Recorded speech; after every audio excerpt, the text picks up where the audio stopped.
Well, my friends, it is Wednesday, the 5th of March, the year 2025. I'm Mark Hershberger of Pop Detective Records. This is Material Issues, episode number 194. I'm over here in South Jersey where we are basically in a minor hurricane, a lot of rain. My power's gone in and out. So if you see me disappear in the middle of the show, it's not because I wanted to, it's because Mother Nature said, you're done. But we're here now. We're having a great time.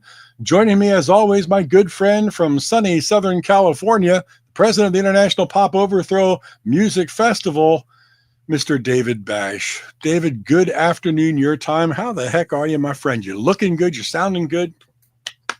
I'm doing well, Mark. Thank you. But it is not sunny Southern California today. It's pretty rainy here as well. No thunderstorms at the moment, although they're supposed to be coming pretty soon, which happens occasionally in March, but not too often. Well, we need the rain. My new puppy will not go out in the rain, so right. I've got my eyes on her constantly. Right. Oh well, it's a puppy.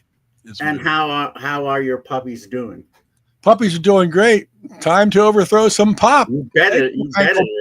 The puppies are great. It has been 8 days since an accident in the house, but I think that streak may end tonight in the thunderstorm. But the new puppy is doing wonderful, and it's good. Shout out to my daughter Hannah if she's listening down in Orlando. She's been hospitalized for 6 days. Had her gallbladder out Monday. It has a lot of complications with it right now. So we're praying for her and hoping she comes along here yeah, well. Absolutely.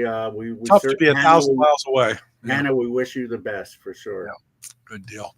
But it's all good. Outside of that, just busy. A lot of cool things. I've never gone on these estate auction type sites. And about a week ago, I see some advertisement, and it was some local estate auction in Philadelphia. And I said, oh, look at all this stuff, because there were some albums listed and things. And I went in there and I was goofing off, and I see these Japanese mini CDs from the Beatles, and they had it listed, and I put in a $20 bid on 5 of these things, and I won the darn bid. Oh, nice. And I had to just drive like 12 minutes away, and they're really cool. They're still sealed. They're these mini CDs. Oh, yeah, I remember these. Yeah. I've got like all of these. One has the My Bonnie single. Nice. And these all seem to be from like Star Club performances and stuff. But nice. They're the Silver Beatles. And so, the woman that I went and picked it up from, she said, you got a great deal on that. They've been selling for like $40 to $50 a piece, and you've got 5 of them for $20. So winning for $20 total. Yeah. $20 total. Holy cow. Yeah. Not bad. Winning today. That's sometimes you do well, but I almost never get bargains. I'm too damn impatient. Yeah. If I see something I want, unless the price is absolutely, hey, Ray, snowy Chicago. I'll be in hopefully not snowy Chicago at the end of April for IPO. And speaking of which, I think I mentioned last week, I sent out the IPO Chicago schedule. That would be International Pop Overthrow, IPO being the acronym. I sent it out to the bands, and so far so good. No major changes had to be made to it. It's going to be really great. And on yesterday morning, because I had to wake up at like 2 a.m. to send out the IPO Liverpool schedule to the bands, because most of them, of course, are from either the UK or other parts of Europe or Asia. And I've had to make a few changes on that one. Keep in mind that we have 110 bands from all over the world coming into the Cavern Club to play that one. To play that one. And they're each playing twice, once at the Cavern Club and once at the Cavern Pub across the street. Yeah. So having to schedule 110 bands with 2 slots who have all kinds of different restrictions based upon travel and other things is it's a bear. So of course I always send out emails saying, look, I'll schedule you where you need to be, but just tell me when what your blackout days are. Yeah. And we'll work around that. And and I say, make sure to talk to your band members about that too, because I don't want, after the fact, I don't want to hear, oh, my bass player just told me he has to go to a wedding that day. Find that out first so that I don't schedule you on the wedding day. Well, of course, invariably, there are going to be a few that either somehow missed the email or didn't ask their band members. And, then I end up having to do switches, which is a real bear. Mm-hmm. We're lucky we have enough local bands on the bill to where they have more flexibility. So if I have to switch, I usually contact one of them and say, can you switch this slot over this day and blah, blah, blah. And it usually ends up working. So it'll all be okay. And I'm very, very excited. Bands. I'm very excited. Are you going to Twinklehead, right? The Twinklehead's coming, right? Yeah, they're coming, which means you need to also. Gosh darn it, man. You got to find someone to watch. You got to find someone to watch the dogs for a few days. I mean, Twinklehead, one of my all-time faves, and they haven't been together and done much of anything for a million years, and now they're back with a new album, or relatively new album, and they're going to play IPO Liverpool at the Cavern. Well, thank you so much for that introduction. I had not heard of the band, and it's great that they have the new one. Yep. So I'm very much looking forward to that. And you're going to drive me crazy thinking about this. Hey, you've done it before. It was always worth it, other than running into the... well, other than getting food poisoning, the cavern wall, burst into the cavern backstage wall, right by the. That memory was worth it, though. It was. I'll make sure to feed you some fish pie. Very, very spoiled fish pie. Yeah. Oh Lord. So you can go through it again. All right, well, we could talk about all this stuff forever, but right now we've got some amazing guests to bring in. I can't tell you how much this means to me, because the album at the center of all this is my second favorite album of all time. I don't mean of the 70s. I don't mean power pop. I mean of anything. And it is the Beckies album from 1976 on Sire Records. And this is a Canadian pressing because unlike certain people in this country, we love Canada. Hey, that's saying a lot. Your second favorite album of all time, and yes, you've probably listened to about 100,000 albums in your lifetime, and that's saying quite a lot. It really is. And for me, it's. I mean, if I had to sum it up in a few words, it's because it marries power pop with that amazing Baroque sound that's unmistakably Michael Brown, starting with the left bank, moving through montage stories, and then of course the Beckies.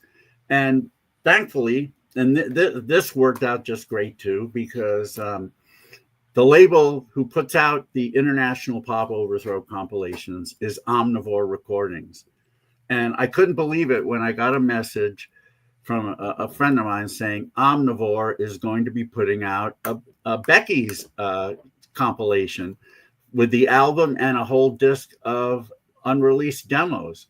And here it is.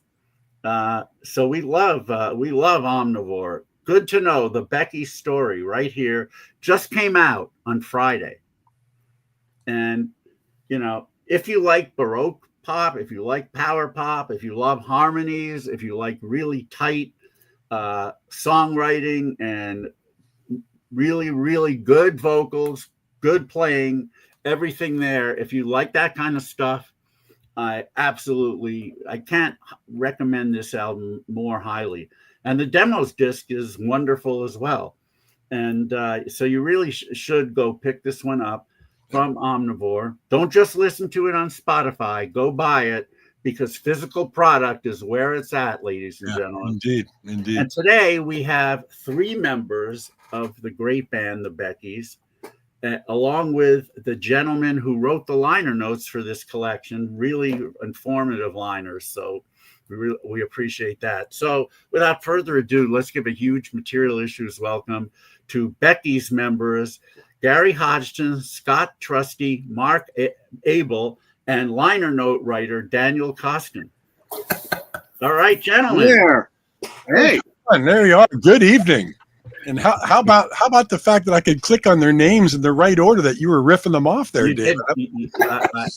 Your prowess is unmatched, Mark. Yeah. Incredible. Great to have you guys here tonight. Again, David is very chuffed about having you here because of where that album stands all time on his list. I absolutely love it as well. And thrilled to talk about kind of your careers, how you got to get to the Beckies, how that recording came about, and we'll get into that and what you're doing today, because we're spread all over the country here. We got New Jersey and California and New Mexico and what are we missing? North Carolina, Kansas? No, and Kansas, yeah. Kansas. I'm having the tornado here today, and it's not getting me over the rainbow to Kansas. We had a blizzard here yesterday. So. Nice. Well, it's March. I always say March hits, winter's over. I don't care if we get 2 feet of snow next week; it's still over. But it's good. But welcome, guys. Everybody happy, healthy, excited about this Beckies re-release, expanded release. I'm sure we talked before the show, and Scott and Gary, you said you haven't seen each other for 50 or 60 years, which is 15. 15, yeah. Listen, I'm trying to make it interesting. All right. Okay. Well, here it's interesting. The last time I saw Gary was at CBGB's. Yeah. Oh Wow. When CBGB's was still open. Yeah. Wow. Indeed. Yeah. Was somebody playing there, or you just both happened to be there? We were there to honor Jimmy. Okay. A lot of Jimmy's, a lot of people that Jimmy had played with over the years were there. It was a very, very nice little event. And I actually bought a ticket for that. I couldn't make it to New York, but I wanted to at least buy a ticket and support Jimmy and that night. Wow. Yeah, it was very nice. Very nice. No, it's absolutely cool. I know. David and I have stories about Michael Brown, and I did see him perform at BB King's when the revamped, reformed Left Bank got together, and they were playing there, and they brought Michael up on stage to do Pretty Ballerina and Walk Away Renee. And of course, he had to have help getting on stage. What year was that? What year was it? It was April 2012, and then he came back and played with the Left Bank again June of 2013. Yeah. And I actually was there. I was photographing that for the Left Bank, and actually met Michael and his family that night. Yeah. Oh, yeah. Wow, that's amazing night. Really, I never did get to see that incarnation of the Left Bank. I live in California, and I only come to New York once a year for the festival. But I will tell you, I did get to meet Michael. Band called the Cheapskates played my festival in 2002 in Brooklyn, and after the set was over, Shane Faubert, the main member, comes by. He's walking towards me with a gentleman that I don't recognize, and he says, David, I'd like you to meet Michael Brown. And my jaw just about hit the ground. And he was so nice. Yeah.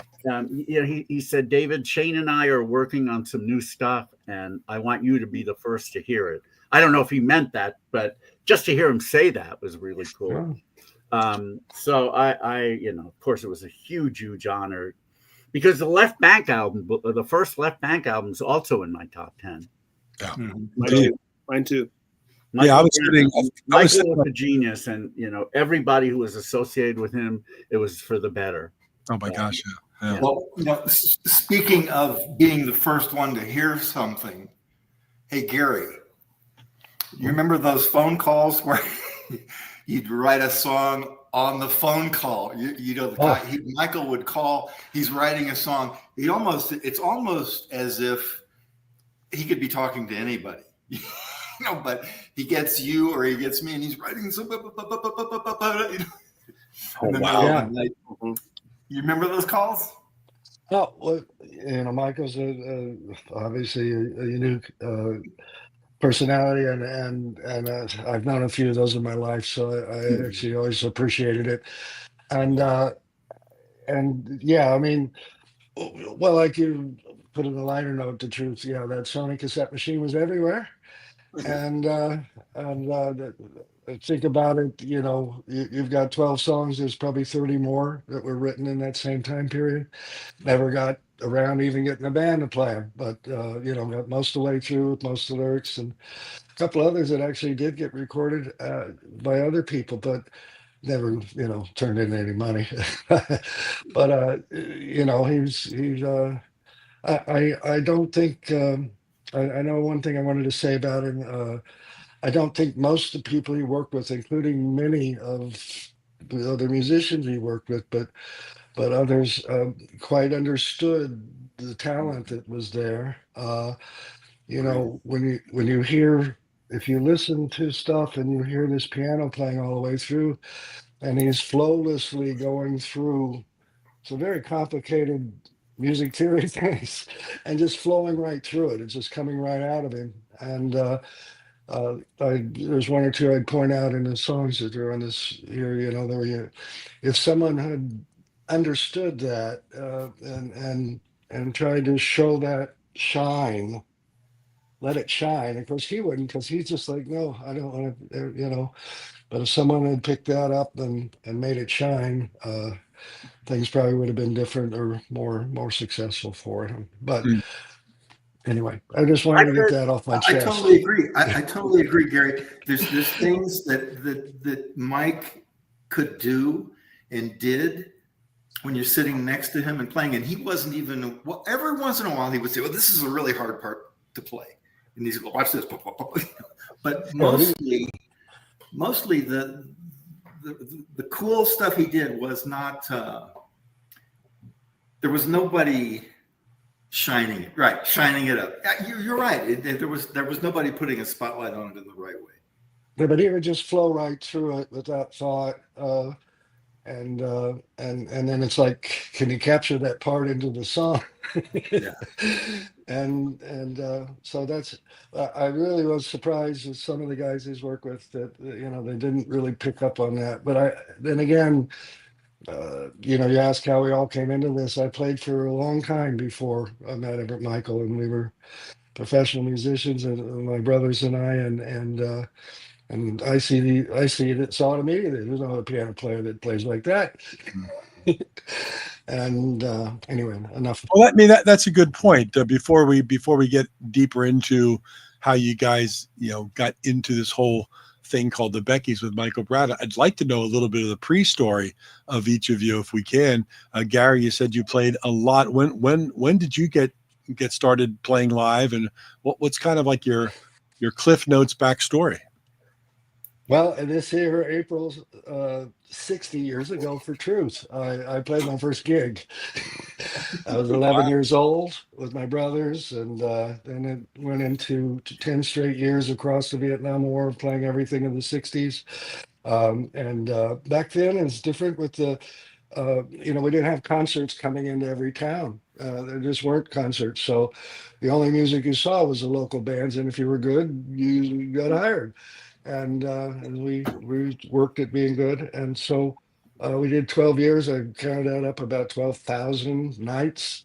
Wow. Across that time period, and then I had to quit, and all I wanted to do was stop the constant schedule and write songs, and that's what I moved to New York, and that's one of the reasons I found myself every day working with Michael. Wow. How about you, Mark? What's your backstory? Well, I was quite a huge fan of the best rock of the 60s, and just as a fan, not as a musician particularly. And the first Left Bank album really blew me away. It's still a great album. I think that every cut on the album is really good, even the one where Michael, the sort of countryish song that Michael sang. But there's just some amazing stuff on it. The What Goes On of the Left Bank album. Right. What Do You Know? Yeah.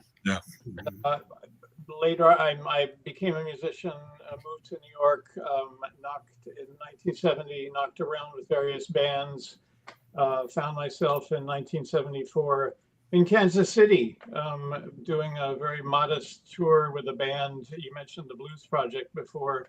I was in a band that was led by their former lead guitarist, Danny Kalb. And Oh, wow. I was there in Kansas City. I met Gary and Jimmy McAllister, who were playing in this band, Chessman Square. Went and saw them play, and that was very enjoyable. And then some months later, in 1974, I got a call from, I guess maybe Jimmy, but Scott, who I didn't know yet. They were looking for a bass player, and I had a band of my own that was trying to make its own way. But I was so enthralled with the idea of getting to know Michael that, I answered the call, and I had followed him since the first Left Bank album. I think Desiree is one of the greatest pop songs ever written. Yeah. And it's really tragic that not very many people heard it. A lot of people don't know anything about it. Yeah. They heard the Montage album, sort of, tracked where he tried to track where he wanted to go as a musician. And, he struggled in a lot of ways, despite his genius. There was an unstable aspect to him as a person, I think, and it made it hard for him to work in group settings.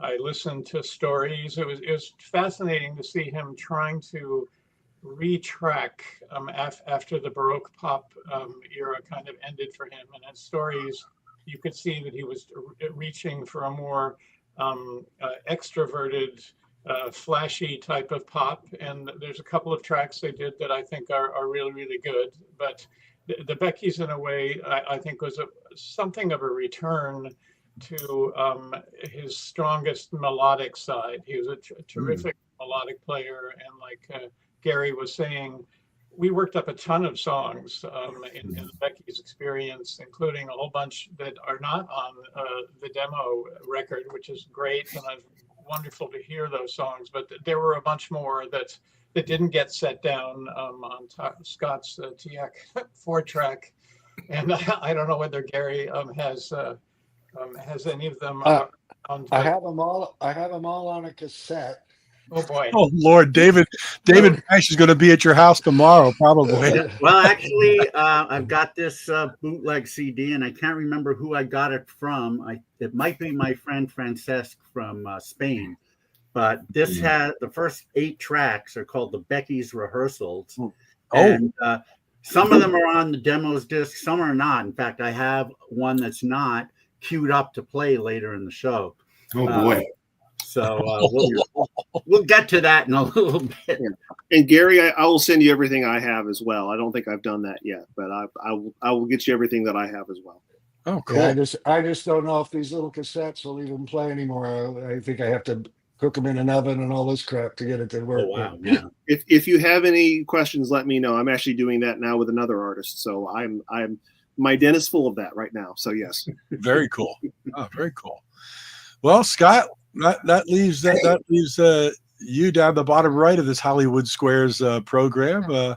What's your backstory, my friend? The backstory is I became the singer because I bought a microphone. Enough said. All right. But we always thought that. I went down to the store Burns and Appleby, Burstein Appleby on 55th Street in Kansas City. I went down there and I bought a Shure microphone. I was 12. And by the time, like Gary, I saw the Chessmen many times. I saw them before they were the Chessmen Square. And right around that same time, I got a microphone, and we started playing a cool little club. We're all 13 and 14. Wow, that's crazy. It was the first taste of real, honest to God freedom outside the house. We were playing 4 sets Fridays and Saturdays at some dumpy little club down on Mission Road. And it was just the best. It was the best. But that was all it was going to be for me, I think. And there was this guy, this bass player, Danny Christian, and he moved to New York. He's a couple years older than me. He moved to New York, and he just he didn't stop bugging me, calling me. And he said and finally he said, listen, I'll get you a job. I'll get you a place to stay. Just come here. And by God, I sold my turntable, and I got on a 707, and I got to New York about 2 a.m. There used to be a really nice red eye. And Danny, I stayed with him and Tinkerbell at the hotel, Earl. And he got me a job the next day. He got me a job at Max's Kansas City. Wow. He got me a job the next day. And I played there a few years after that, you know. And didn't you play there too, Mark? Did you play Max's ever? Yeah, I played there a bunch of times. Yeah, I thought so. Yeah. Yeah, so he did get me a job, and I did wind up being there. And he did introduce me to Mike. Because he just somehow, and that you'd have to ask Danny, but I have no idea why he was hanging out with Mike, with no idea at all. And that was when Mike had that song, and he needed a singer for quarter horses, for I Bred Quarter Horses. And that was just delightful and delicious, every single moment of it. I mean, my God. I didn't know at the time the studio I was in, or the building I was in, or the people that had worked there. I didn't know any of the history. It was just, I didn't know it was his father's place. It was just this dumpy little studio in a dumpy building in Times Square. Wow. But it was Michael, and Michael was fascinating. He was just unreal. I loved Michael from the beginning, and I've never had much of an issue with people that have things going on in their head, you know? Eccentricities in the case of Michael. Yeah. Okay, eccentricities. Yeah, Michael had a lot going on in his head, and it varied depending on how well he was taking care of himself. But that single, I Bred Quarter Horses, that we did on Big Tree Records, ABC Dunhill. that was just the beginning of a fantastic adventure with Michael and with the rest of the guys, Jimmy and Mark and Gary, and some great memories. I don't think about it all the time, but when I do think about it, I think we were blessed with one of the most exceptional gestation periods that a group could ever have. One of the most, I'm only speaking for myself. I don't know how everybody else felt, but I felt like I was participating in something really glorious with a lot of light and love informing it. Wow. Well said. I have to thank Daniel, by the way, for mentioning in his liners about the Quarter Horses single. Now I never knew that was out. Now I have another record to find. So I highly recommend it. It's actually one of my favorite post Left Bank Michael Brown tracks. And it was fascinating to learn. It was recorded at Bell Studios, if I remember. And you mentioned the musicians. I mean, I've been a long fan of Mike, everything of Michael's, Left Bank related since the mid '90s. So suddenly I'm learning things about this song that I've loved that long. So doing the liners is part of. Also, I am also a co-producer of this project. It's been a real joy to put all this together because I'm finally learning the stories behind these songs.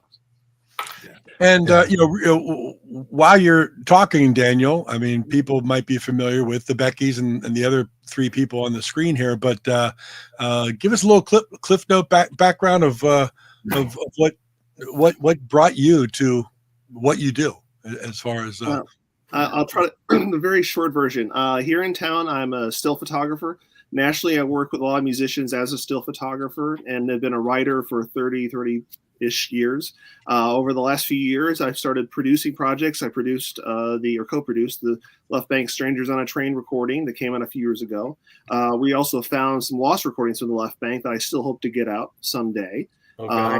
And I also produced the New Circle album that came out last year. Their first. Oh, did you really? Yeah, we had Don Danneman on our show, and that album is excellent. Yeah, he can still sing at age 80, whatever he is. I'm the crazy person that met them at a show in Ohio and said, here's an interesting idea. What if you got to make the record you didn't get to make in 1968? And that was the jumping off point. Well, thank you so much. I didn't know that. Yep. Yeah. Wow. And so after the Left Bank projects came, wound down or were put to halt, Cheryl Pavelski said, what do you want to do? And I said, the Beckies.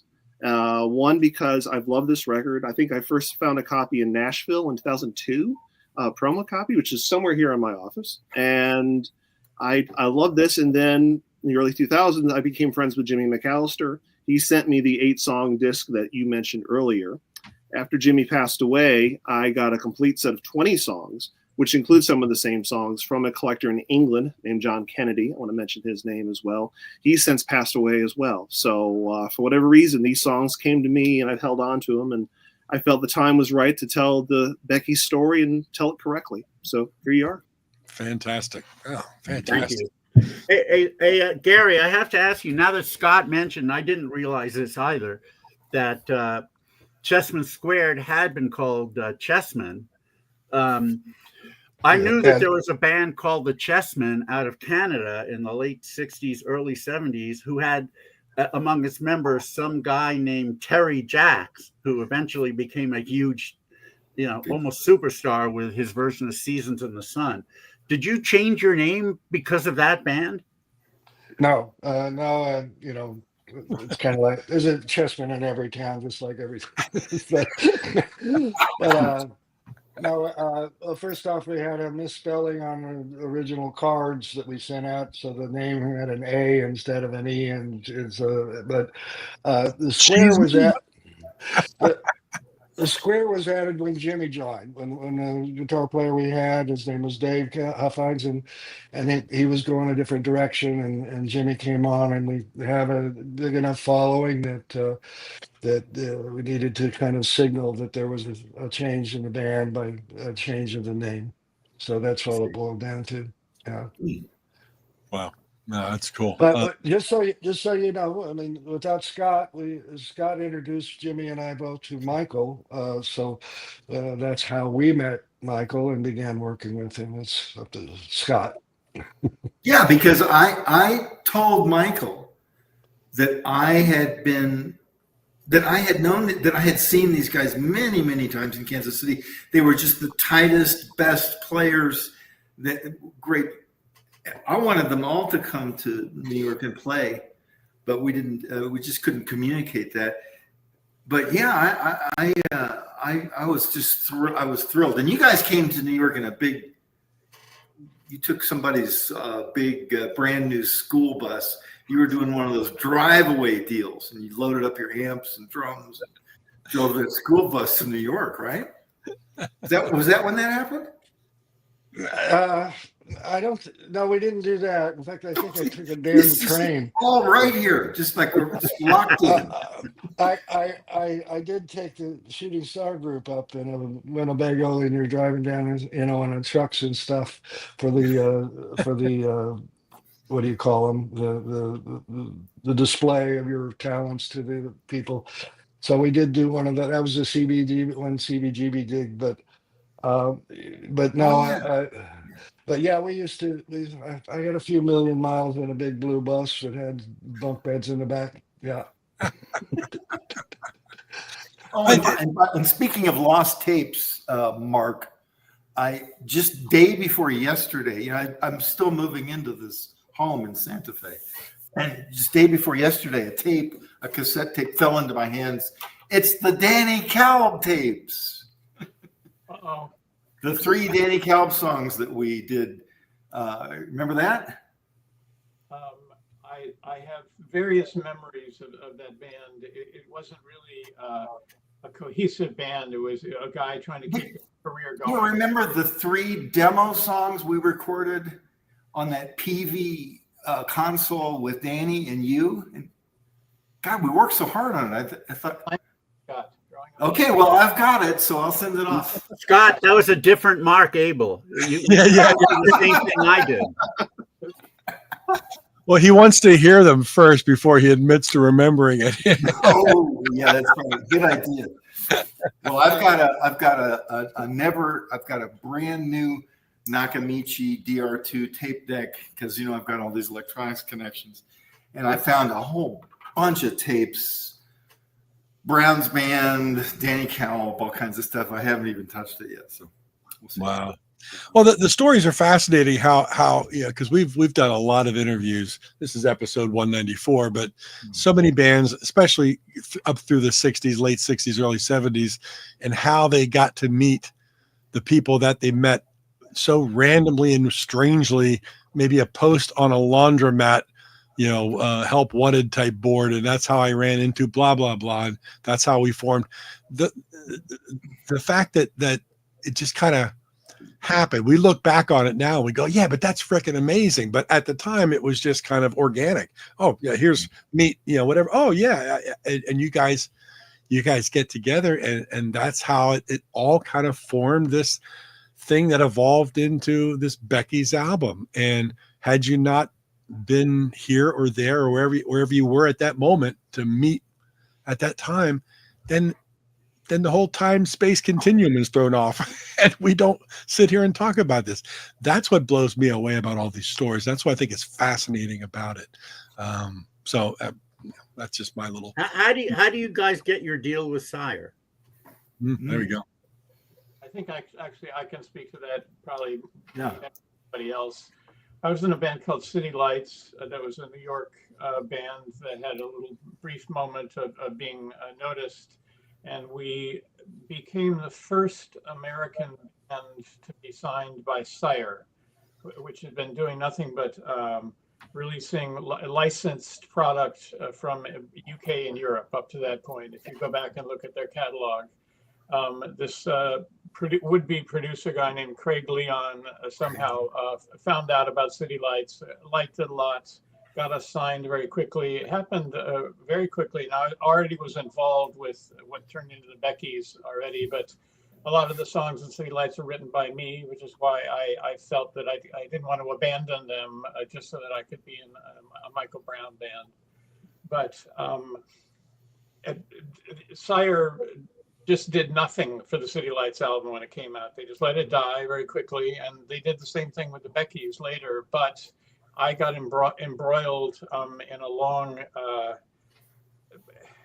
encounter with the people who run Sire, in particular Seymour Stein, because they were contractually obligated to do a second album by the City Lights band and give them more of a chance. And he decided, he's dead now, so I can just say he just stiffed our band basically and dared us to sue him. Wow.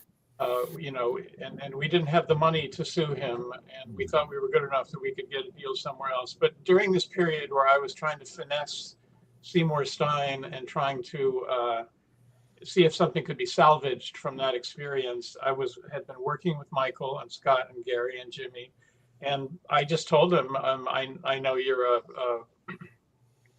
a fan of 60s rock.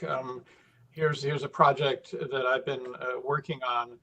You should check them out. And as soon as he heard that Michael was involved, he got excited, and I put the two of them together, and they made some kind of an agreement, Michael and his girlfriend Judy Lyons, to do an album with Sire, and that was a good day for everybody involved.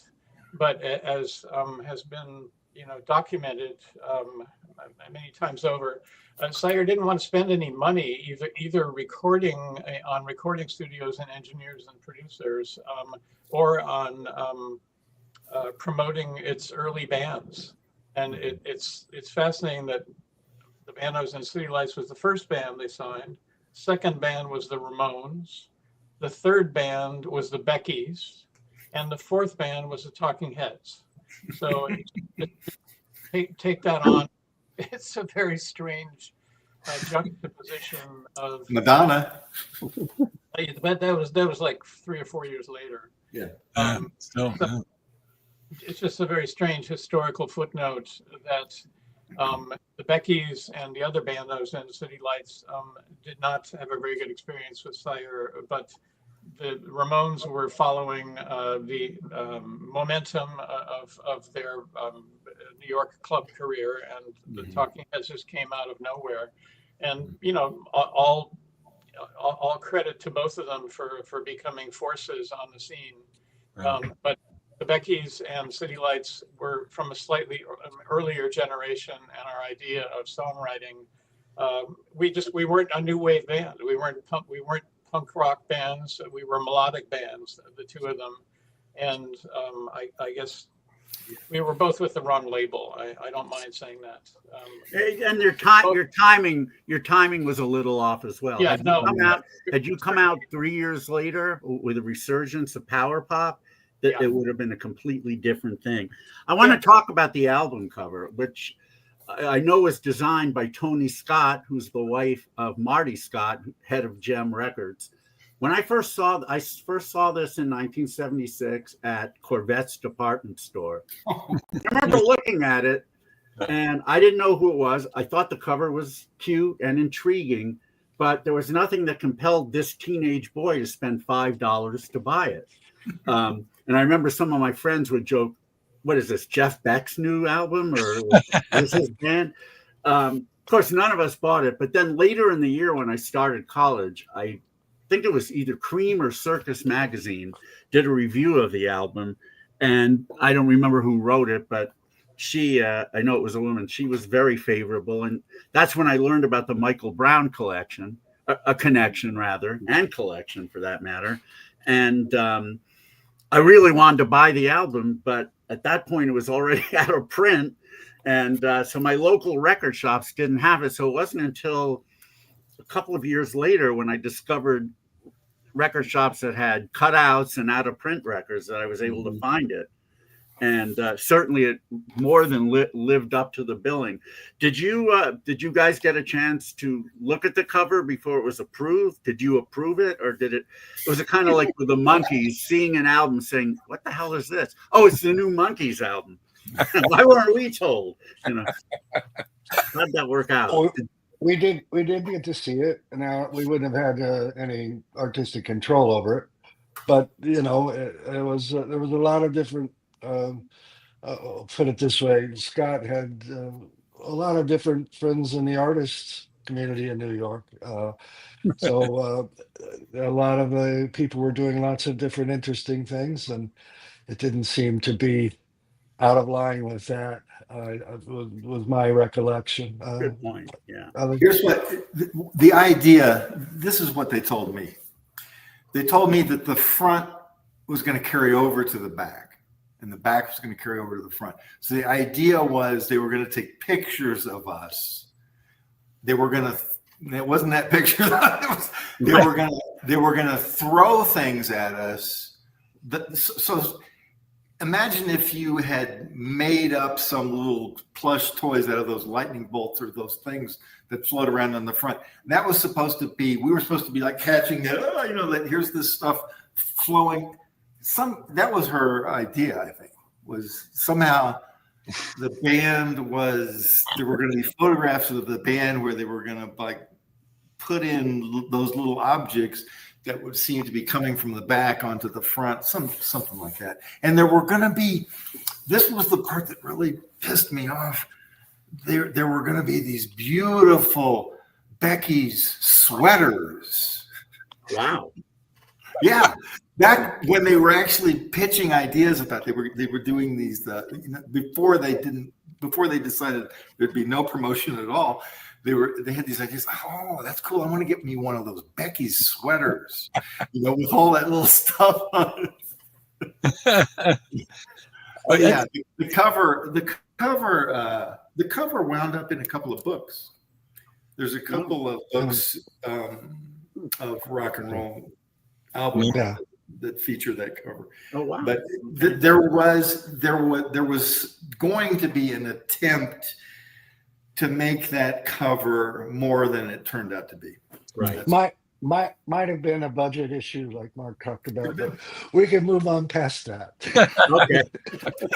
Well, I let's want to know if the Beckies ever performed live at CBGBs or Maxes, but I guess the question is, how much live performance was there any of the Beckies? One. Wow. Where? It was a show. The Hilton. The Hilton on 6th Avenue. Wow. Nice. It was a showcase for distributors and things like that. It was, I can't remember the girl that played. She had a pretty good band, but it was. I can't remember. Carla Bley? I really wouldn't remember it all. I just remember that I knew she'd been on the road for a while. Yeah. Are there any recordings of that available somewhere? I hope not. Wow. Yeah, that one's probably going to remain in the vault, though. Well, let's experience together, and everyone who's watching, the crux of the whole thing, which is the amazing music. And with your permission, I'd like to play over the next however minutes. I'd like to play a couple of songs from the proper album, along with a demo, which is on the collection, and then a bonus track, which probably a lot of people, including yourselves, some of yourselves anyway, may not have heard or may not have heard forever. But let's start with one that Scott sang. These are two of my, two big favorites on the album, although I love everything. Here's a track called Midnight and You, and you'll hear influences from all sides, including Michael, of course. So here we go. Available at Omnivore Recordings.com.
Smoking. The thing that always struck me about that song, and many songs on the album, was the juxtaposition between those power pop guitars and that Michael Brown keyboard. Something that you really didn't hear in power pop. That was one of the things about the Beckies album that was so unique to me at the time. That I'd heard Badfinger, I'd heard the Raspberries, and a few other power pop bands, and of course, ultimately there'd be a lot more. But I'd never heard anything like that, and the textures on these songs are amazing. So it really wasn't pussy music, right? Well, if I liked it, it probably was, but that's okay. No, I mean, people were saying that about power pop, and far from it. Of course, it's very manly. But, and as you said, David, timing was a big thing. And had they been around, a few years later, because I remember when I first heard the first Photomaker album. Yeah. It reminded me of particularly this track right here you just played. It's it's got the same kind of, but they were a number of years later. They were 1978. 78, yes. Power pop was starting to come back, and it helped that they had the Raspberries connection with Wally. Yeah, and the Rascals and all that, but very similar vibe, But the Beckies did it first and better, so they did it. And I want to shout out Michael Graves, who did an amazing remastering job on both the original album and the demos. He sent that to me, and it was like hearing the record all over again. He really brought up the harmonies and Jimmy's guitar, which is wonderful to hear. And he told me that this project was probably one of his favorites of all last year. This guy's won Grammys. Yeah, he like it was literally a stop everything moment for me when he sent me the tracks. It was like, okay, now we've got something. Yeah. Wow.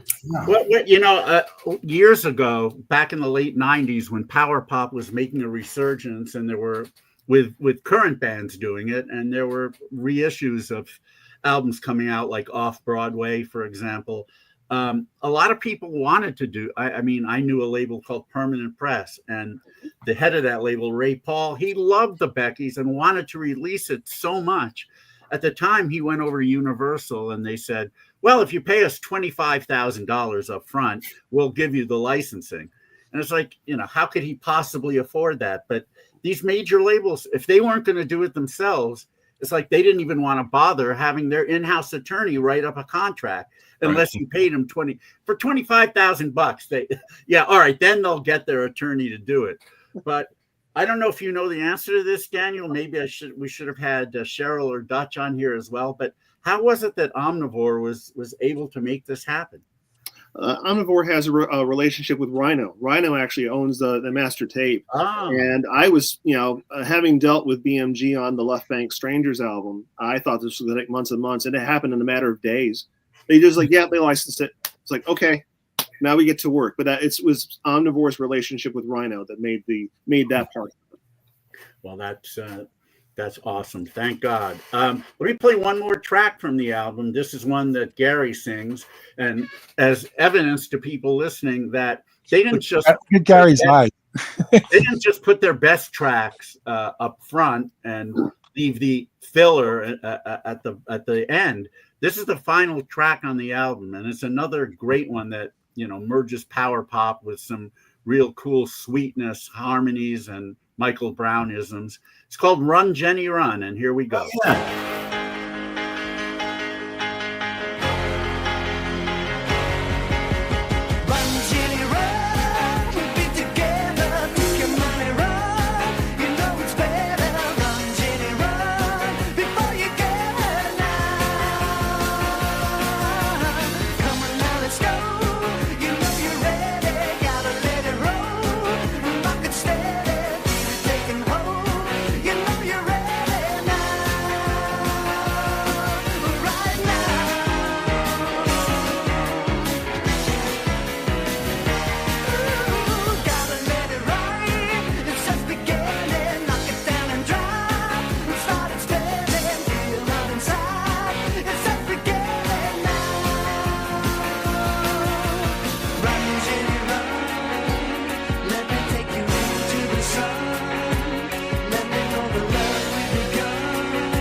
we shouldn't we shouldn't ever forget the guitar work by John. We're gonna play it again, which was absolutely wonderful. I mean, it really really burned. I mean, so again, great juxtaposition there. And available at omnivorerecordings.com, in case anybody's wondering. Down at the bottom of the screen, omnivorerecordings.com.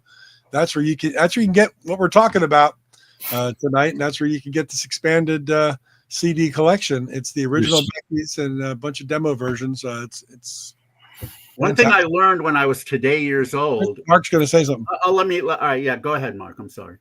I just wanted to mention something that people have probably forgotten or never were aware of in the first place, and that is that Michael often in his songs had musical bridges, not just a verse and a chorus, but bridges. And sometimes the bridges were the most musically interesting part of the song, in my opinion. And without them, absolutely less interesting. And by the time the Beckies record was made, bridges had gone out of fashion.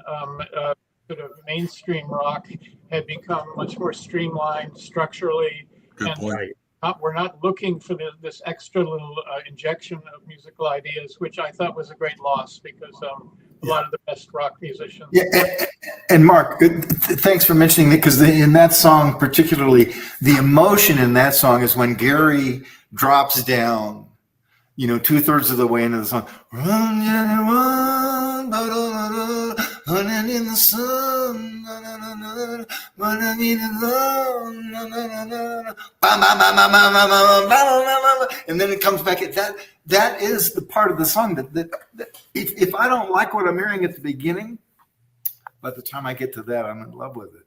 I love that section where it there's drops a lot. and comes back There's up. There's a lot of examples of it in the other songs. I think in that song, Mark, the whole, the tonight, that part, it was probably the most interesting. And then again, when Scott mentioned that Gary's dropped the vocal right after that, that whole bridge part is for sure is really something. A song called Love, I think, a great bridge. Yeah. Oh yeah. Well, I don't think there's anything on that album that isn't great. Maybe you're talking the wrong guy, but yeah.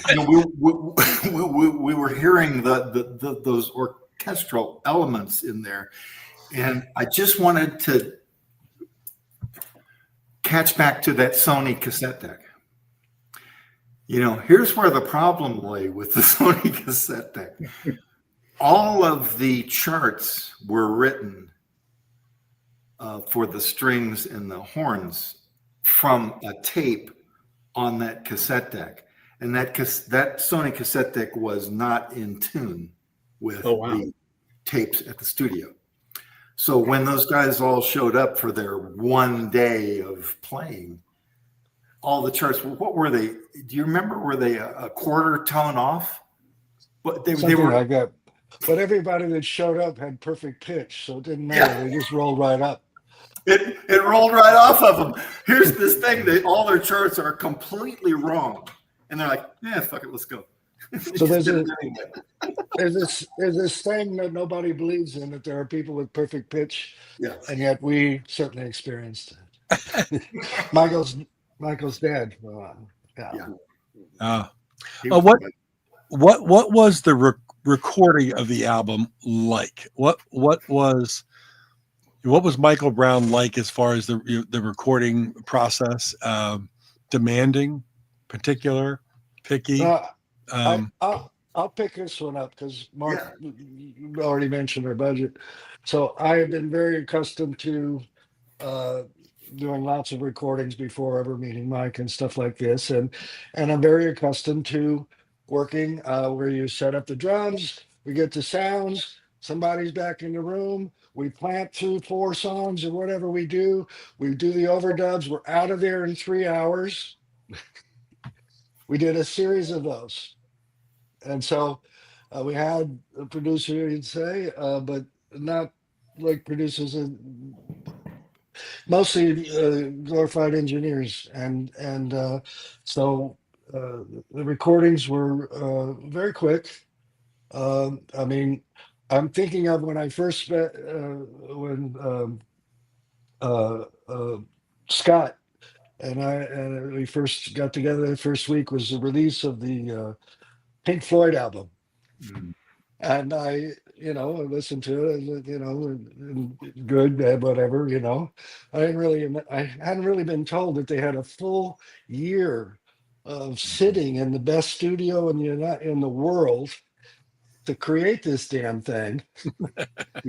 And the venture capitalism for us was actually a very small chunk. And Mark, I'm sorry you didn't get the second album. On my next deal, I got a second album, or I wouldn't have gotten another third one. So you're right. That's how this works. But we slammed through it. In New York, you don't really have the option to go out and play gigs and get paid and make money like I did in Kansas. In fact, you pay to play to get into the gigs sometimes. And so the option to go work out the kinks in the songs didn't really exist the way they might have in a different place. But the rehearsal studios we had, and we did, I think we did quite well for about 3 hours per song. Indeed. Indeed. But there was some other weird element. That studio that we were in, I think we were the first. Weren't we the first people to use that studio? I mean, it wasn't even one of the doors didn't even open correctly. I think that studio, and so we were getting out. That was one of Mike's father was invested in that studio, and we were getting a deal. We were getting a deal because it was his father's studio, and because it wasn't up and running yet.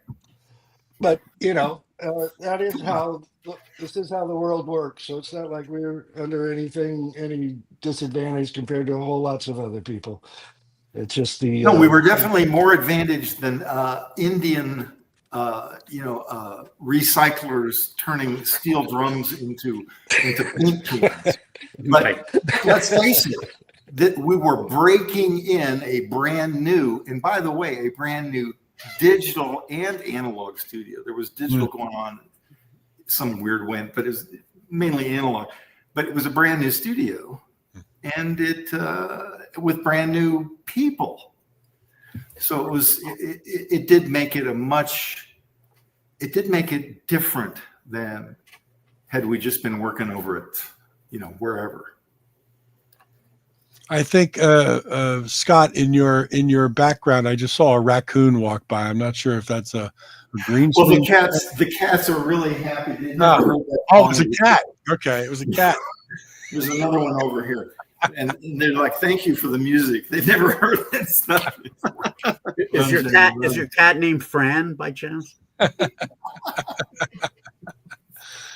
So I think my point or the question I had was how particular was Michael Brown as far as his music was concerned when you were recording? Was he but sounds like Gary, you said you got in and you banged it out fairly quickly. You didn't really have, I guess he didn't have time to be too particular.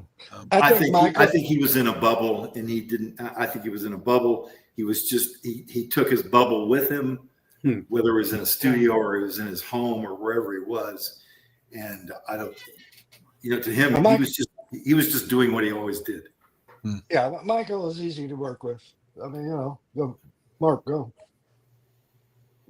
The songs on the album, we had all rehearsed a lot. I mean, fortunately, we knew the material really well. But to my knowledge, there hadn't been any dialogue involving Michael about what would be done after we laid down the basic tracks.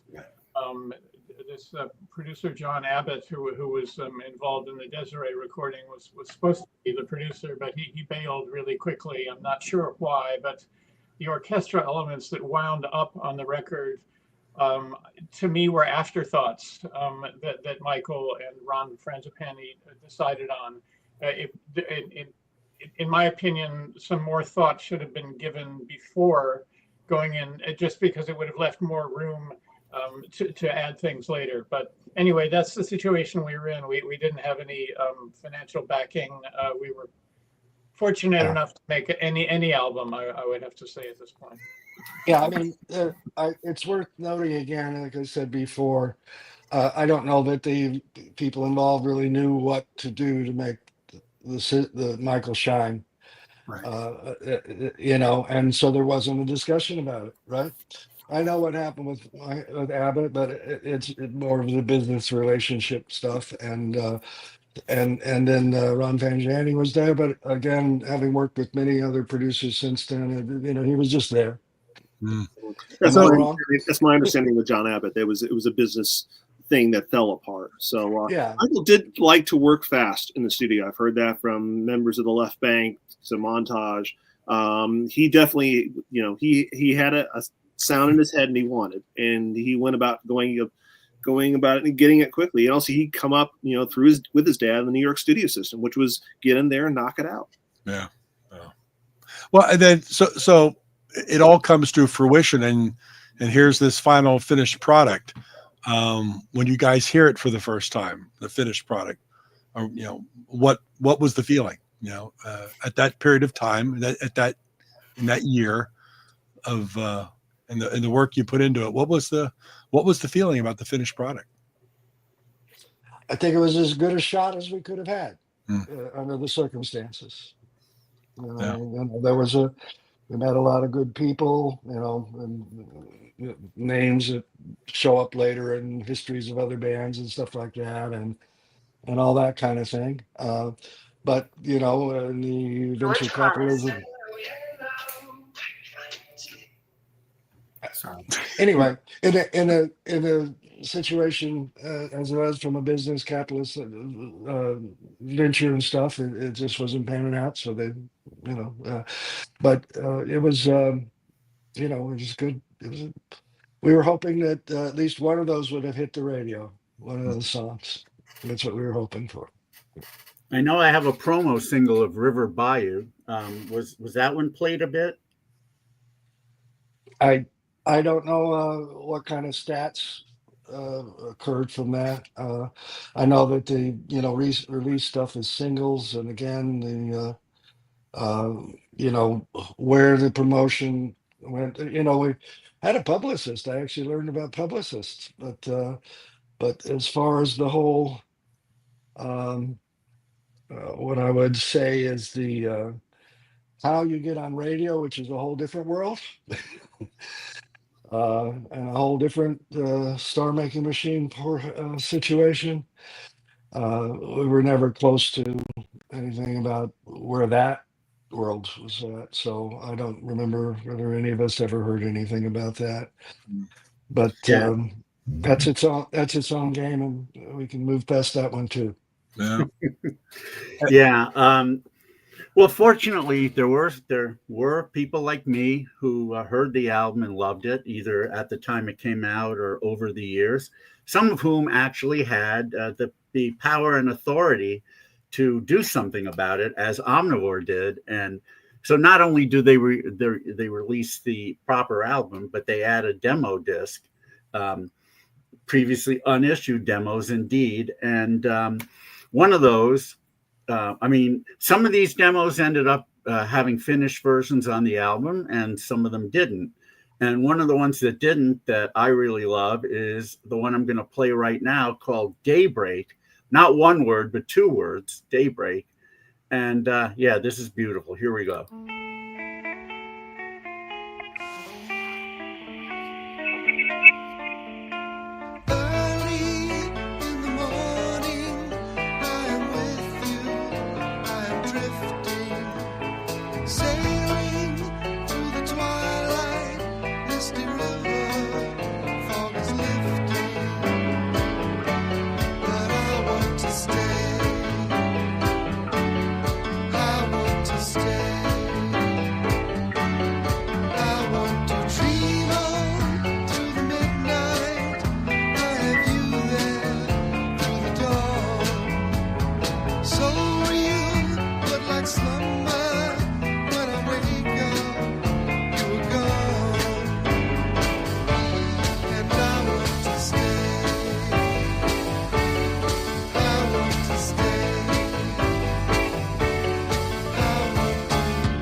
Now, I know that that was not recorded. That was not recorded. Oops! Somehow we're getting echo here. That was not recorded. That was not recorded. That was not recorded. Oh, this is psychedelic. Huh? What's going on here? Psychedelic. Huh? What's going on here? Hello? How is it now? Hello? Yeah, better. Anyway, that one was recorded, I guess, according to the notes, on a 4-track, TAC 4-track, great machine. Was the whole album demoed, or just certain songs that ended up on the album? You mean to take that, guys? So they get together, start doing demos. I want to say fall into early 1975, and pretty much it sounds like you guys were starting to demo songs pretty much as soon as they were written. And so what I came into via Jimmy and this other collector was songs basically done throughout 74 into 75. You'll hear on the demos disc there's a session they did with in Mercury Studios, which is fantastic, by the way, and also includes Harry Lakovsky on violin. And for whatever reason, Mercury did not sign the band, and they should have. But what happened was pretty much the band was writing and recording and putting these songs down, and you can hear the excitement, you can hear this is new, we're really into this. And that was one thing that Jimmy stressed to me when he and I met by email. He was like, you need to hear these demos, they're as good if not better than the final recordings. And I'll mention too that many of the songs on the demos were written by Scott with Michael. Yeah. And there was some changes going on as the final album was recorded. And for me, it's one of the reasons why I think I really was drawn to doing this collection was that you really hear the complete story. You hear the album, you hear the songs that Gary wrote with Michael, then you hear the demos, many of which were written by Scott with Michael. And it's a much more complete picture of the story. I mean, forget the liner notes, which aren't bad, by the way. Again, my thanks to Mark and Scott for all their information, which I really wrote their liner notes. I wrote the liner notes around their interviews because that's, for me, the only way to do it. But it really, the demos is that progression from 74 up to the recording of the Sire album. In the decision-making process as to what was included on the demos disc and what wasn't, was the band involved in that process, or is that you and Omnivore? That was Scott and Mark. I wanted them to say, I wanted to make sure this was something they believed in. I wanted this to say, what talks to you guys, what basically what means something, and we sequenced it in the order that we believe they were recorded. So it's from the beginning up to the Mercury demos. So yeah, so it really is a complete story right up to the Sire album. But some things aren't included. In fact, when I originally posted on Facebook about the album, a couple of people said, "Well, this is great, but I'm really bummed that and they mentioned a couple of songs like that they weren't included." What was the reasoning behind what was and what wasn't? And I can answer that question as well. Those are a few songs that were done. They are songs of Gary's, including one song that Gary wrote with Van McLean and Michael called "The Whole World's Watching." And those were songs that were done after the Sire album. And I know Scott is not involved in those recordings. I don't know if Mark is involved in those recordings. And what came out of those conversations was that really was post Beckies. Yes, there's members of the Beckies. I know that Tom Finn of the Left Bank is on at least one, maybe two songs on those later demos. So that is why those songs, and I can even name them for you. There's Sunshine Bay, The Story, and The Whole World's Watching. Yes, I have those as well. And actually, this is the original box that I got from John Kennedy 20 years ago. I also keep all the CDs that Jimmy sent me in this as well. So wonderful. Still sitting here on my desk 20 years later. And but that's why those songs are not on the disc. Well, here's some other ones on this Left Bankisms. The first, like I said, the first 8 tracks are called the Beckies Rehearsals. And there are a few on here that you didn't mention and didn't make the demos disc. One of which is a really nice stripped down version of the Story song "Love Is in Motion," which you want to talk about a classic. Please.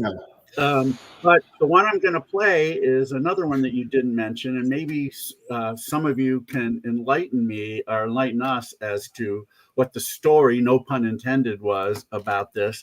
It's a song called "All the Way," and here we go. Oh boy.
All right, so when was that one recorded, and why was that not, for example, that one not included on the reissue?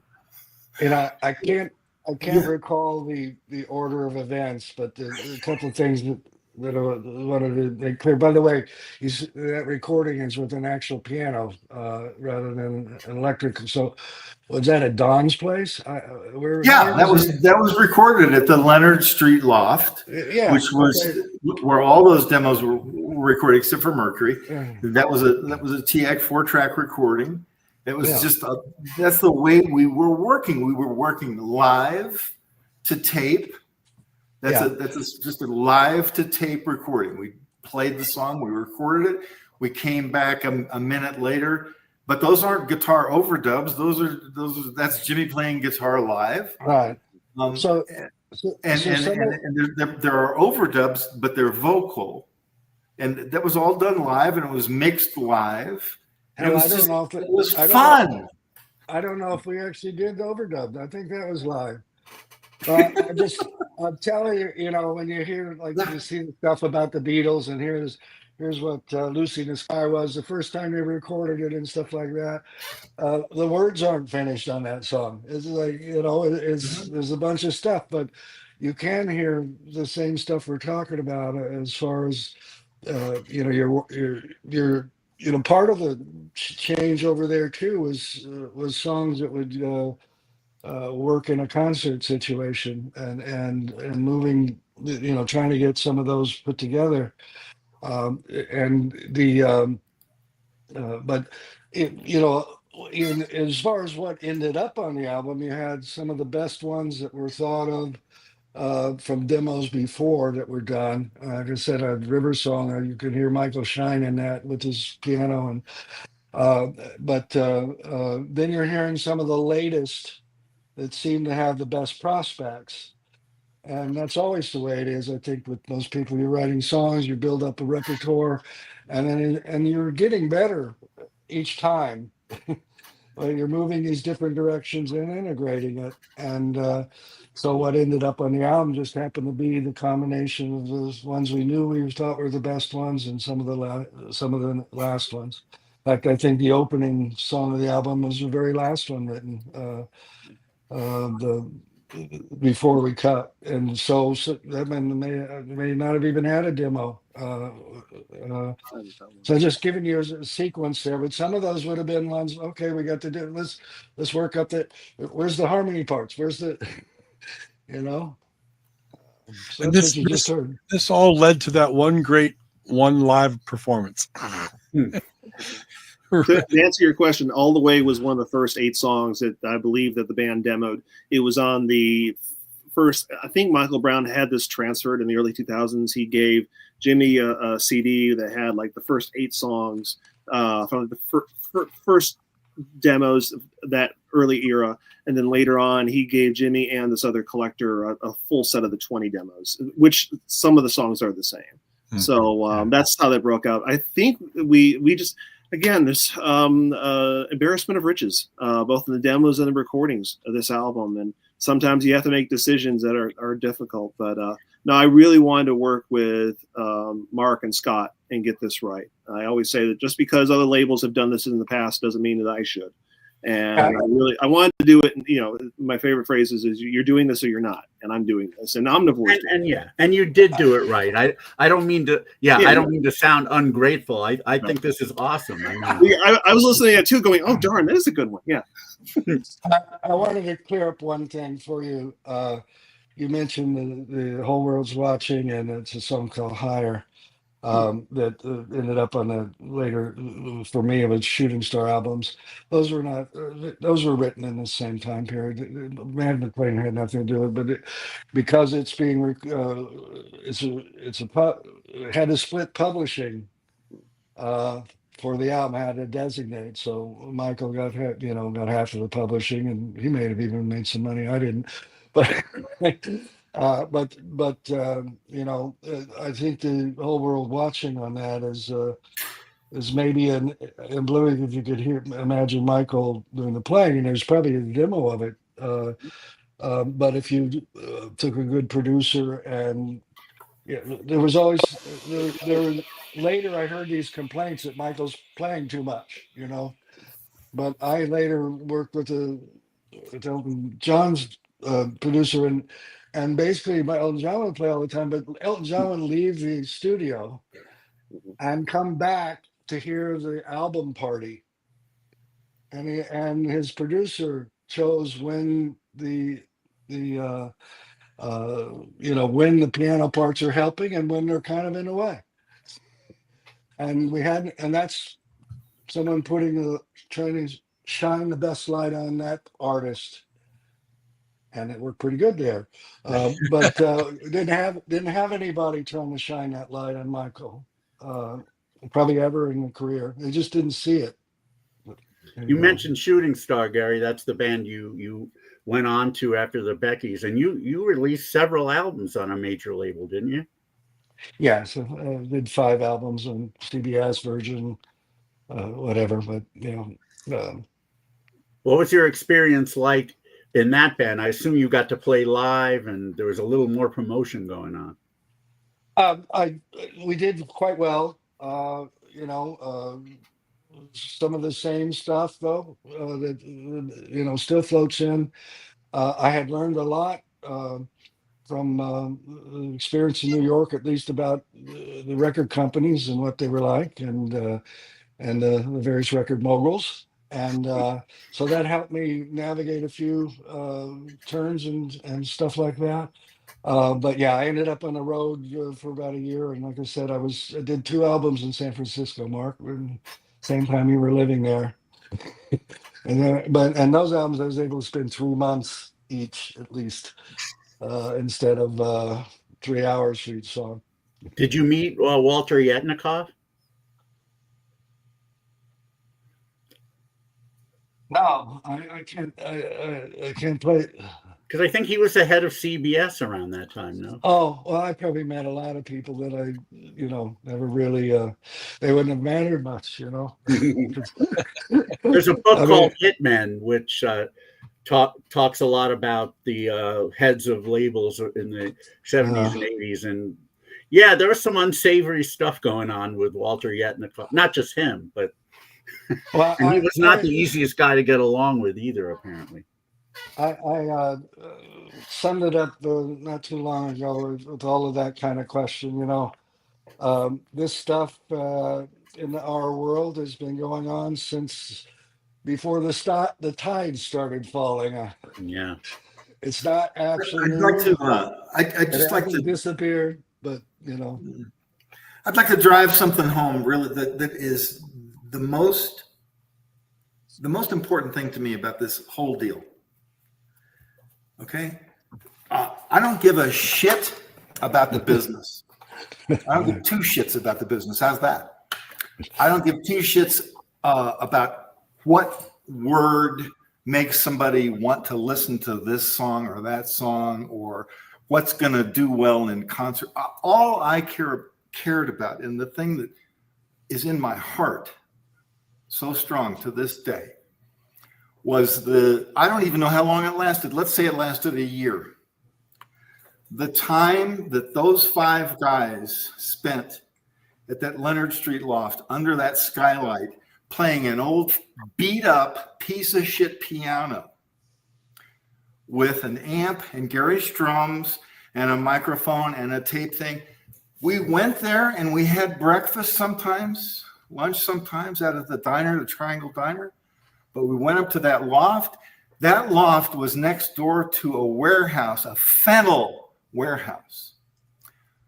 So it always smelled good in there. And the baby grand piano was under a skylight. And we worked in the daytime. And there was not a mention made of royalties, of merch, of podcasts that didn't exist. We didn't talk about any of that shit. We sat down and made music together.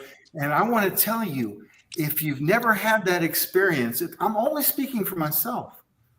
If you've never had the experience of working with 3, 4, 5 guys in concert, in harmony, playing together in a beautiful spot like that, you just don't know. this was an amazing event in my life. Ah. And those demos are the physical realization of that. And if you can hear the joy that's in there, there is real joy in there. And it's because there was no business involved, at least from my viewpoint, in that period of my life. It was just joyful music making. And that's what I wanted to get off my chest. Thank you. I wish there was a crowd here because they'd be doing this Wow. as they should. Because I've never been a musician, so I've never had the experience you had. But in running a music festival, my best memories have nothing to do with money, have nothing to do with merch, have nothing to do with any of that corporate stuff. And if you ever come to my festival, you'll see it's one of the least corporate music events ever, which is why I'm hardly rich. But believe me, I get where you're coming from, because the essence, the music, the people are way more important than anything else. Yeah. And that's why some of us in my end, as a writer, photographer, producer, whatever, that's why I say in this business, because of what he just said. Yeah, for sure. I think it can't be said any better than that. Oh wait, Henkelben. I don't know who this is or how to pronounce it, but thanks to Scott for the old Beckies T-shirt back in the Cafe Lulu days. I think I might still have it in the box. There was a Beckies T-shirt. Yeah, there was a Beckies T-shirt. I gotta find that. I don't care if it's seriously. Yeah, they're very cute.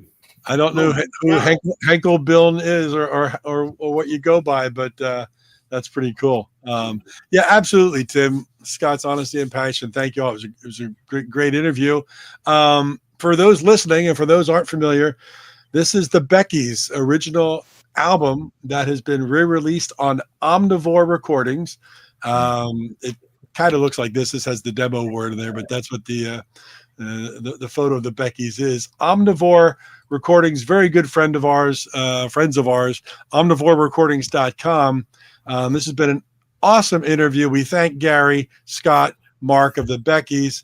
We really thank Daniel Coston of Omnivore Recordings. He produced or co-produced the album. He wrote the liner notes. He obviously is a big fan as well as the rest of us. So all I can say is this has been Hinklebean. Okay, now we got it right. This has been an absolutely fantastic Material Issues. Absolutely. And we wish you guys just the absolute best with this reissue and the fun memories that you have bringing back of the whole thing. And you've been an absolute pleasure to hang out with tonight. So we thank you very much. Thank you all for some of the greatest music that's ever existed. Wow. Thank you. There we go. Thank you. Yeah, thanks for letting Scott's message come through, because it's very addictive to have a good relationship with people who are interested in the same music, and it's very addictive. And I was addicted too long. Gary, I'm so happy I know you. And one last shout out to Michael and his family, also to Jimmy and his family. This all started. I wrote an article on the Left Bank in Big Takeover magazine 2002, and Jimmy liked what I did and wrote an email thanking the magazine, and the publisher at the time published it without telling me. So I basically forced him to give me Jimmy's email address after that magazine ran. So that's how I got in touch with Jimmy, and here we are all these years later. And also speaking separate from the co-producer, the fan of me goes, "This is so freaking cool." Yeah. Oh my God. Yes, it is.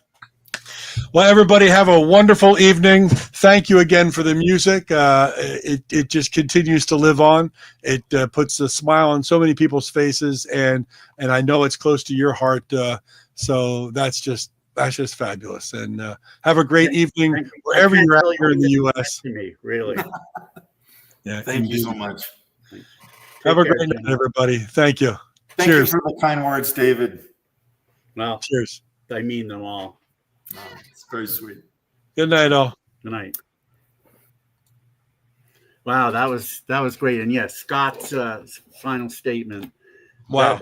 you could feel the passion, and it's, you know, it's true. And I think, you know, you probably could ask, I mean, there are probably other musicians out there who did make a lot more money and got to make a lot more records.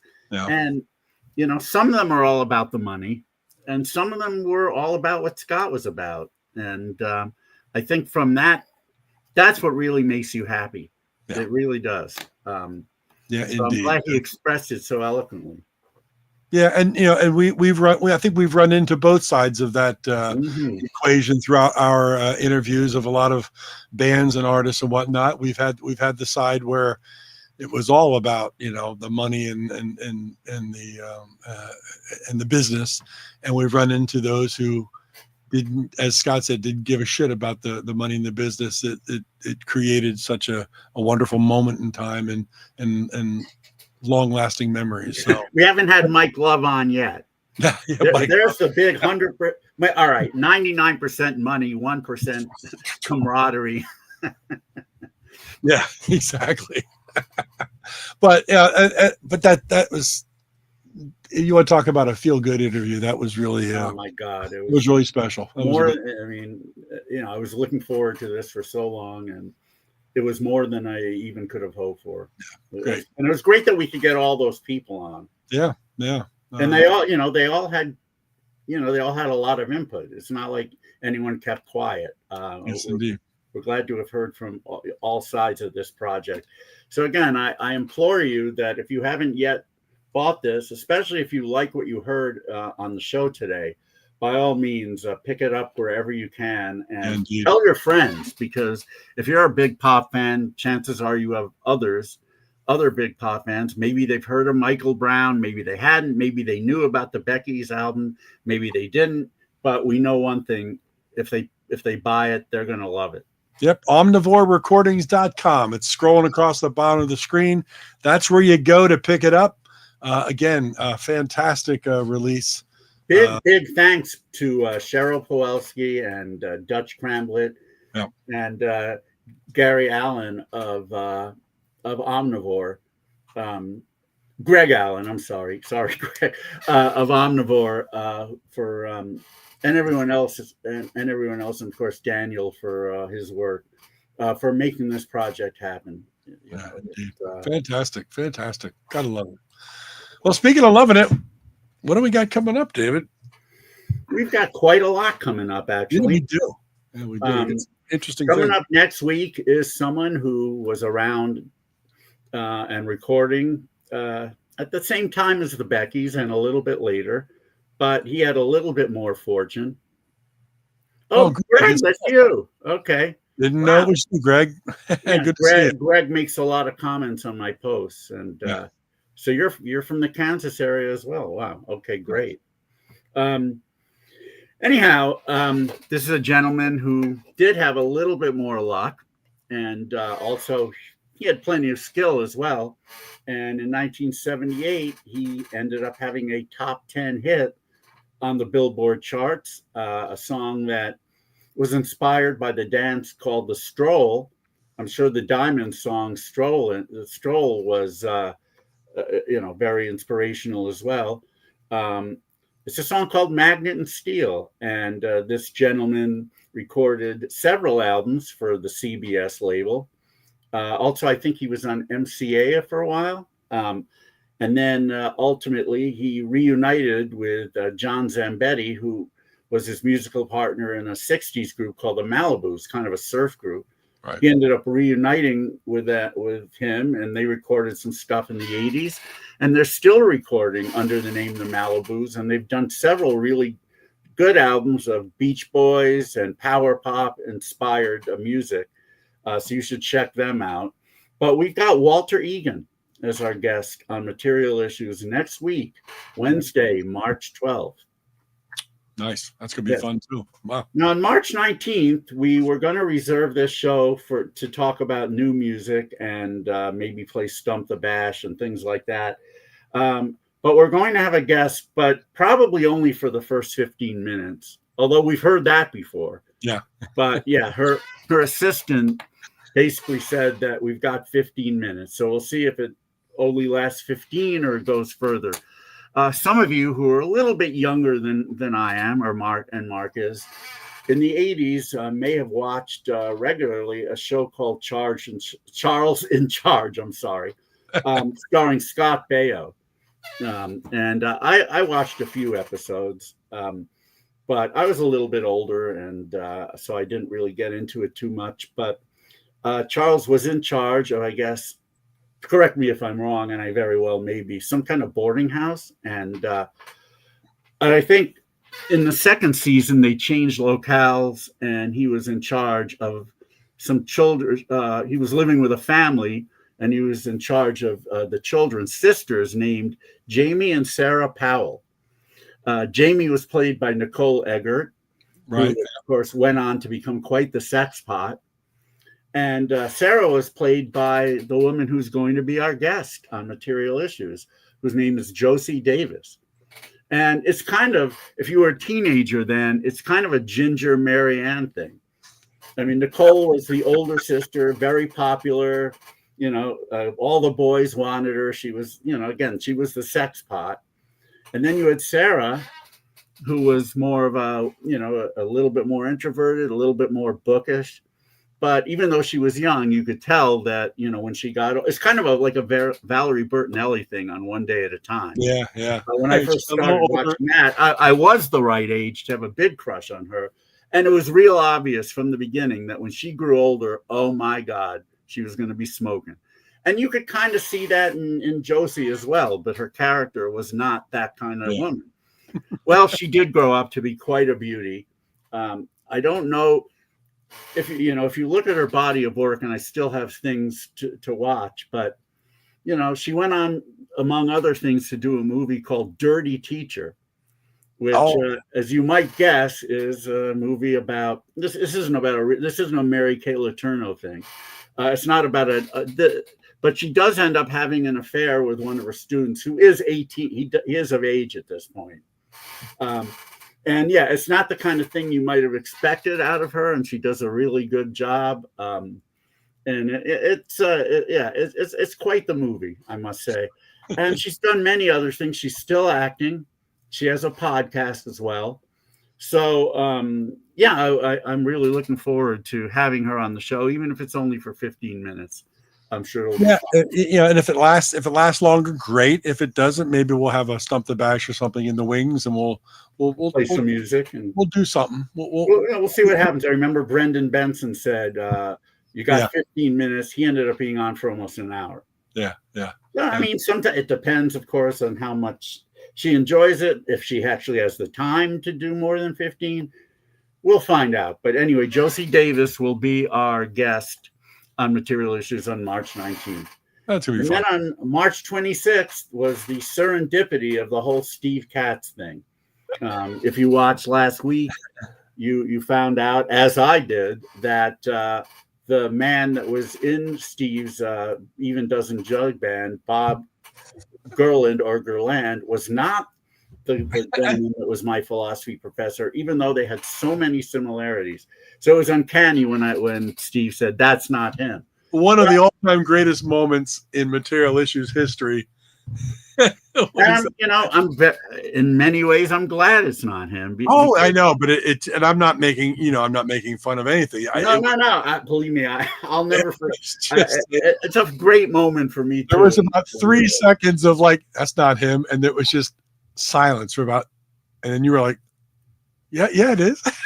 I mean, yeah, it was Steve was like, no, it's not. And I'm saying, well, maybe this is a picture of him that you haven't seen. You went to try to explain to him that it could have been a different different picture, and he's like, I don't know. And then it turned out that he was not wrong, and I was. But this all led me to find out that my Bob Gerland, the philosophy professor at New York University, has had a documentary done on him called The Bronx Socrates. Do you have a photo of that handy? I don't know if I do or not. No, I don't. Oh, yeah, I do. Right there. Yeah. So this is the cover of what I guess is going to be the DVD. The Extraordinary Legacy of Professor Bob Gerland. And here he is with a trumpet. He was a jazz trumpet player for many years, before he taught, while he was teaching.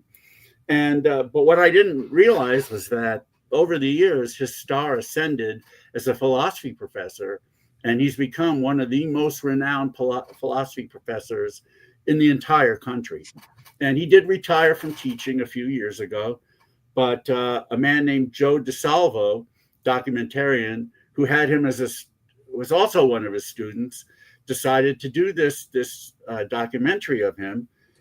So on the 26th, we're going to have Joe DeSalvo and Bob Gerland as our guests.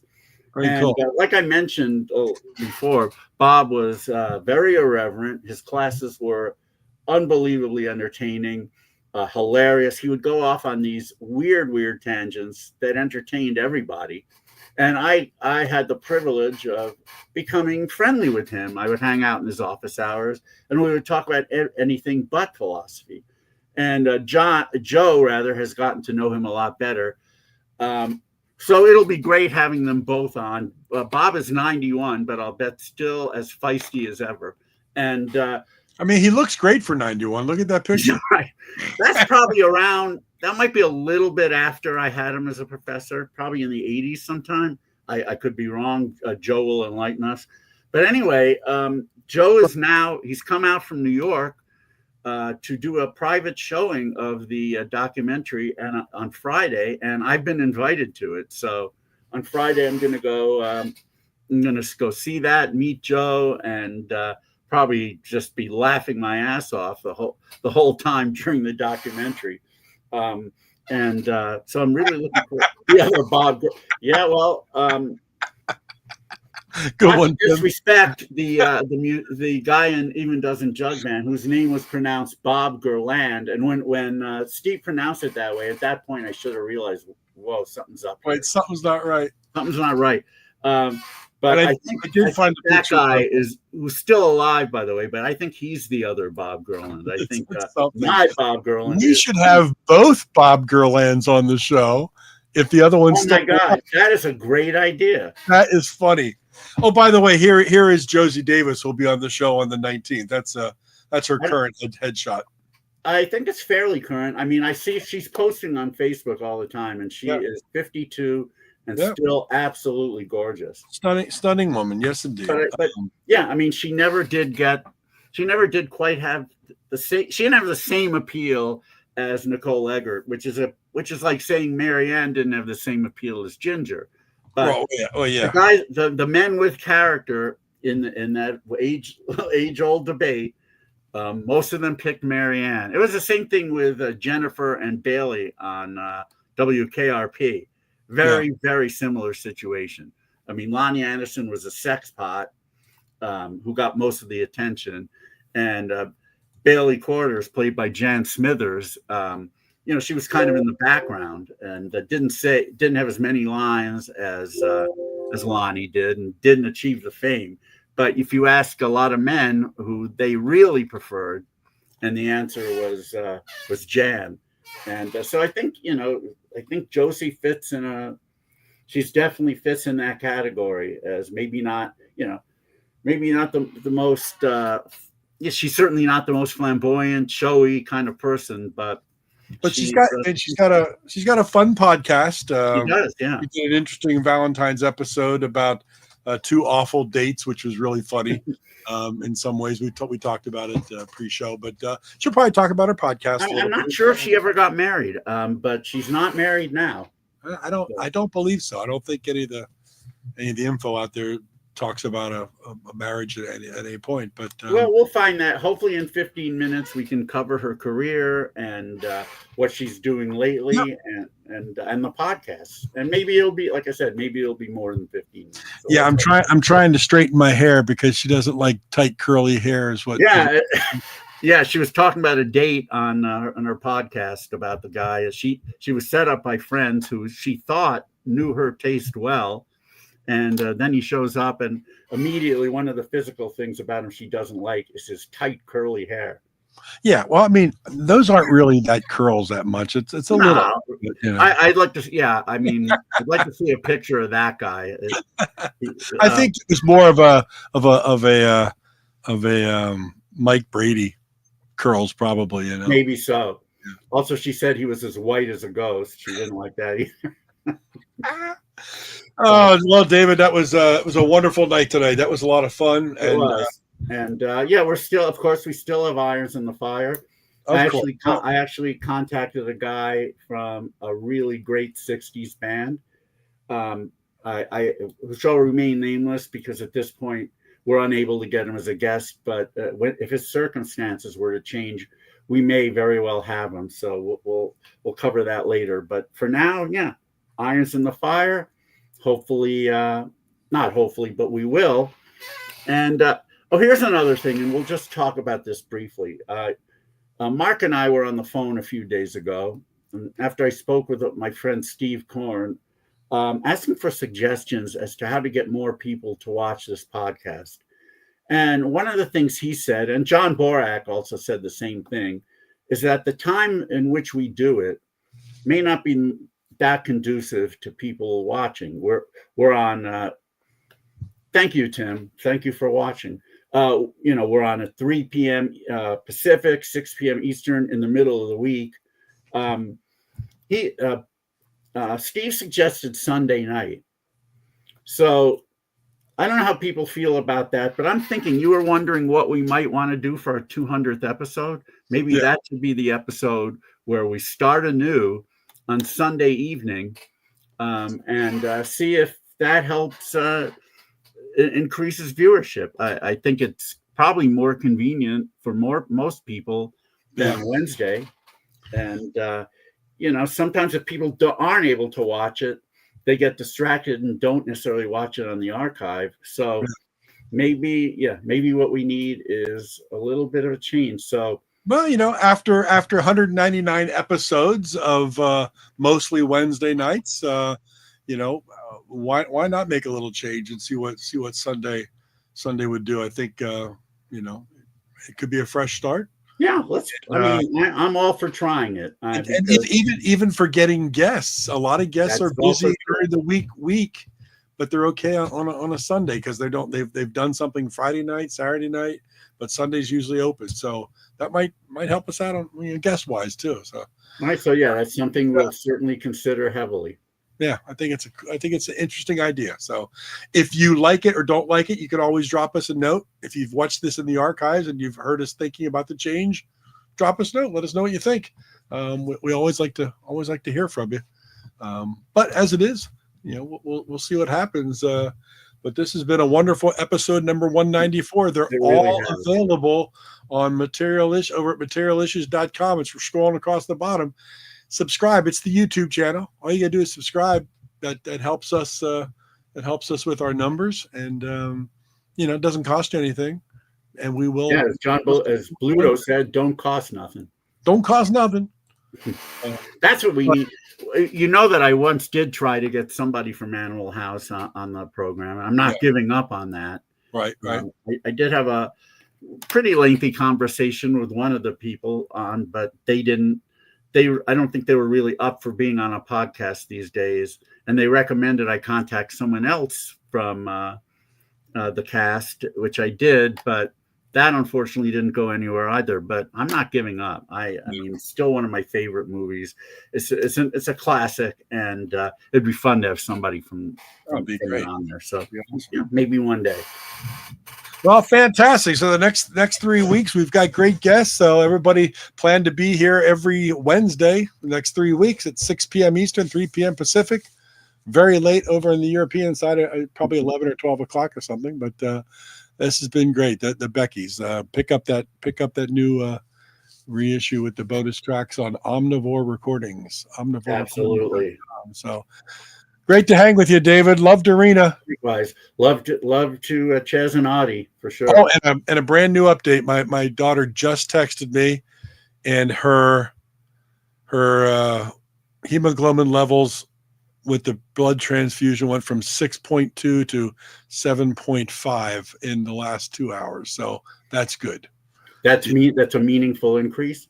That's a meaningful increase in obviously the right direction. So right. That's very good. If you didn't hear earlier, my my daughter Hannah had her gallbladder removed on Monday through essentially emergency surgery, and she's had complications now for the last couple of days with a staph infection, and hemoglobin levels took a dive, and everything just kind of got a little iffy there for a little bit. But she's still in the hospital. We'll be there a few more days, but she's thinks he's turning the corner, so that'll be good. That's wonderful. But it makes it tough when the White House has a staph infection that needs to be cured too.